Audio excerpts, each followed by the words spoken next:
Hello, friends, and welcome back to Stories About Entitled People. Today we have 4 brand new stories for you, starting with the one where karma bit a parent whose kids were being naughty. But before we begin, don't forget to subscribe to our channel if you're new here and turn on notifications so you don't miss a new video every single day. Here we go. Better be ready to make some apologies. So this story takes place in the early 90s, when my dad was newly married and had just moved into a small subdivision with my mom. On a summer night, as my dad's getting ready to go to bed, he hears an unmistakable noise of a car speeding down our road and mailboxes being smashed. As he's running outside to get the car details, he hears them speed away down the road behind our house that leads to another small neighborhood about a half-mile away. They didn't get to our mailbox, so he decides the chase isn't worth it. Fast forward to the next weekend, and my dad hears the same thing happening as he's going to bed. This time they got our mailbox, and again he hears them speed down the road behind our house. He also got a look at the car that they were driving, a Firebird. So my dad runs to his car and calls the cops. As he's on the phone with the police telling them what happened and what the car looked like, he sees the exact same car in one of the first driveways he passes in the next neighborhood. So he parks his car and walks up to the Firebird. The car's engine is still pinging, and it's obvious this was the car. My dad tells all this to the police on the phone and then gets back in his car and waits for the cops. When the cop gets there, my dad talks to him real quick, and then the cop goes and rings the doorbell. A man, I'm guessing one of the kids' dad, answers the door and is giving the cop a hard time. All the while, my dad can see a couple of teenagers poking their head out the window on the other side of the house to see what's going on. My dad thinks they were around 18 to 20, so definitely old enough to know crap like this is stupid. Eventually, the man calls the kids over, and to their credit, they admit to what they had done. Now, here's where the pettiness begins. The officer then asks my dad if he wants to press charges. My dad says no, but only on the condition that these kids go and personally apologize to every house they hit. The man and his kids reluctantly agree to this, and the cop says he'll come back tomorrow to escort them while they apologize to almost everyone in my dad's neighborhood. It's a small town. Cops had some time on their hands. So the next day, my dad gets a knock on the door, and these 3 teenagers apologize to him for smashing his mailbox. My dad, feeling happy with their punishment, thinks it's over. That's until a couple days later when he hears some interesting news. Apparently, as the cop was taking the teenagers back to their house, the man who tried to defend them the night before pulls into the driveway. He gets out of his car as the cop is dropping them off and starts cussing out the officer. He turned out to be completely drunk and ended up arrested with a DUI. I like to think that was a bit of karma for trying to defend the kids smashing mailboxes. And our second story. I'm the new store manager? Okay.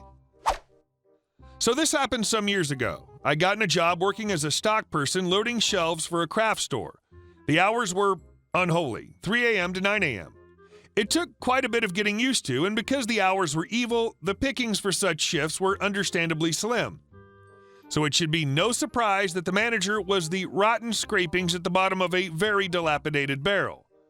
The store had this training system in-house on a computer where you got an account, read what amounted to slideshow notes on safety, about not setting yourself on fire, and a quick overall cliff notes about OSHA saying not to twist your back while lifting. Now see, that's what the average employee read, and even the slowest reader could zip through in 15 to 20 minutes or so. But that's not what my training manager gave me. She pulled up a training module, didn't check that it was accurate, and walked away, telling me to read it so I could get to work. The very first line of a massive training module said, "As the new store manager, you must know and understand the laws you must follow." Me? Hang on. So I called over the walkie-talkie. Training manager, I think you gave me the wrong training manager. I gave you the same training module that I gave everyone else. Training manager, I really think you should double check. Training manager, now snapping, stop making excuses and get to it. So let me try and help you envision this monstrosity before me. Imagine a phone book scanned into a computer, divided into over 100 sections. Every section has 20 subsections. Every subsection had between 5 and 20 sub-subsections. Every single subsection was 20 pages long, in size 10 font, single-spaced. Details involved laws covering all those delightful little things like discriminatory practices in hiring and managing employees, sexual harassment, and all the ways a store manager could get themselves and the business sued by all and sundry, and how to avoid this fate at all costs. Or at least that's how far I managed to read before my MC ended. There was still a lot left to read. Half an hour in, the training manager kicked me off and had me help shelve, berating me for taking so much time. I again told her that I had the wrong module, and again she told me STFU and stop making excuses. She then went to the computer and closed my module, clearly without even acknowledging the gigantic screen of text instead of the neat little slideshow with pictures and big letters for 5-year-olds to read. I tried twice. She wasn't listening. That was all I owed her. A month into my employment and training, I still had not completed reading the phone book, having only been given 30 minutes each day. Finally, the store manager, the actual store manager, came to see why I was incapable of completing a module that should have only taken me 15 minutes, and that I really needed to improve my reading skills. Me. Store manager, I can read just fine, but as the new store manager who'll be taking over for you, I really must insist on reading the entire module. Screech! Cartoon sounds of automobile accident here. Store manager, I'm sorry? Me. Training manager told me to read the store manager training module, and I need actual time to get through it. If I'm not the store manager, then I need to be given the correct module. Store manager, did you tell her that she'd given you the wrong one? Me. Yes, and I quote, and here I pitch my voice to imitate her angry, snapping voice, I gave you the same training module that I gave everyone else. Stop making excuses and get to it. I told her twice, and she just wouldn't listen. The store manager went very quiet. He silently took me into the break room, got me on the training computer there, and removed the store manager module from my account and put the regular employee module up. I zoomed through that bad boy in less than 10 minutes and got on with my work. The store manager and training manager disappeared for a long time. Epilogue. Sadly, the training manager did not improve her behavior in the following year of my employment at that company. She remained exactly as toxic, incompetent, and a workplace bully right up until I reported her to the hotline with 6 typed-up pages of documentation. The regional manager had to come in and put the fear of God and Satan into her before she got very quiet for my remaining few months of employment before I moved out of state. And our next story. Clever thief almost got away with $1,000 worth of merchandise. I was working one of the registers on a pretty steady day. Not busy, but not slow as pond water either. While I rang up a few customers, I noticed 2 managers, the head cashiers, talking and looking both concerned and amused. When there weren't any customers waiting, I went to satisfy my curiosity when I noticed a cart stocked with lots of expensive power tools and batteries for said tools. My first thought was a customer forgot their wallet in their car and went to get it. Happens more often than you'd think. Or a customer went to grab something else before checking out. Well, no such thing. According to the head cashier, a 20s female, who was watching self-checkout at the time, a male customer came up to scan those items. There was another customer doing the same thing while the HC watched, but she noticed something while the guy was scanning things. Now, every time something is scanned for purchase at any register, an image of it appears on the screen. The guy appeared to be scanning the power tools and batteries, but the head cashier noticed everything he'd scanned on the screen didn't match the products he had.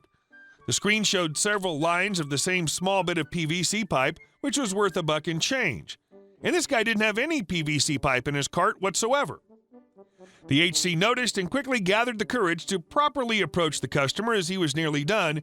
She told him very professionally there was an issue as what he was scanning didn't match the image on the screen. The customer feigned ignorance while the HC proceeded to scan one of the items he already scanned, and sure enough, the correct item appeared on the screen with the correct triple-digit price tag. She proceeded to remove what he scanned already and scanned every item correctly. Suddenly, the customer's surprised and says he can't afford all that. The HC does the, "Do you want to save some money by signing up for the company credit card" bit? To which he declines and leaves empty-handed. Turns out the guy had a little barcode sticker on his finger for PVC and scanned it to make it seem like he was scanning the other items, If the HC hadn't paid proper attention, the dude would have walked out of the store with almost $1,000 worth of merchandise. Other managers were informed of the incident, and the ASMs gave the HC props for handling the situation so well. We have some wayward youths working at our store who have a bad habit of neglecting their duties in favor of socializing with each other. This scenario should serve as a learning experience for them and future employees to be more vigilant. As messed up as the situation was, I was impressed at the thief's clever approach. The guy got a bit cocky and bit off more than he could chew. And the fact that he did it while store traffic was pretty slow didn't do him any favors either. And our last story. Uproot the hedge? Let's just double check. My grandmother lives in a city neighborhood where the houses are fairly close to each other. She's always had a problem with her sour neighbor complaining about one thing or another. So one day her neighbor notifies her that she believes that the hedge running down the property line separating the two driveways is on her land, and she wants my grandmother to cut it down. Seems a little stupid, as the hedge provides a small amount of privacy between the two homes and benefits both parties. So my grandmother has no choice but to comply with her wish, but first she hires a surveyor to come and determine exactly where the property line is.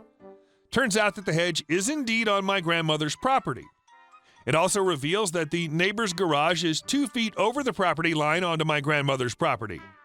The look on her neighbor's face when she gets the report and is informed that she has to tear down her garage was worth the price of the survey.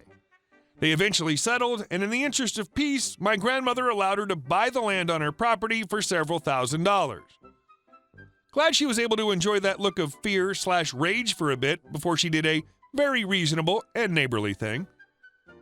I like the stories where you get total victory and can still take the high road.